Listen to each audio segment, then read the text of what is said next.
તો આજે પવિત્ર ધનતેરસનો પર્વ છે અને આજના દિવસનો વિશેષ મહિમા તો છે જ। જો કે આજના દિવસે મુખ્યત્વે ભગવાન ધન્વંતરીની પૂજા પણ કરવામાં આવે છે। જૂનાગઢના માળિયાહાટીના તાલુકાના મોટી ધણેજમાં ધન્વંતરી મંદિરનું પૌરાણિક અને ધાર્મિક મહત્વ દર્શાવવામાં આવે છે।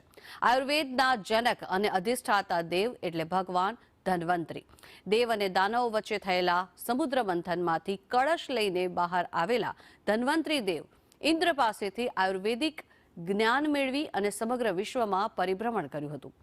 હજારો વર્ષો સુધી ભ્રમણ કર્યા બાદ જૂનાગઢના મોટી ધણેજ ગામે ભગવાન ધન્વંતરીએ દેહત્યાગ કર્યો અને અહીં તેમની સમાધિ પણ બનાવવામાં આવી છે।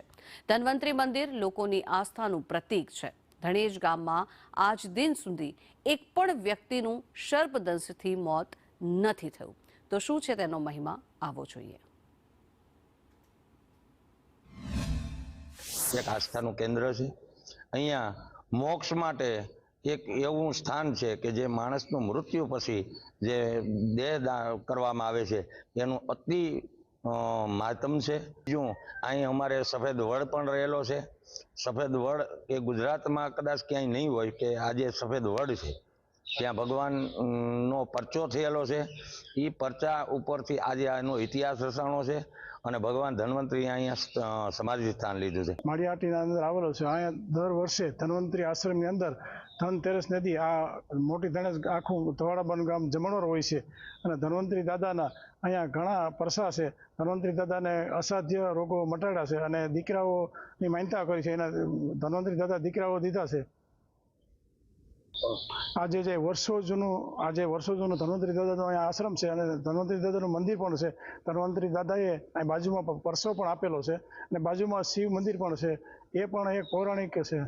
અમારા ગામમાં પૌરાણિક એક ધન્વંતરી આશ્રમ એ આવેલો છે।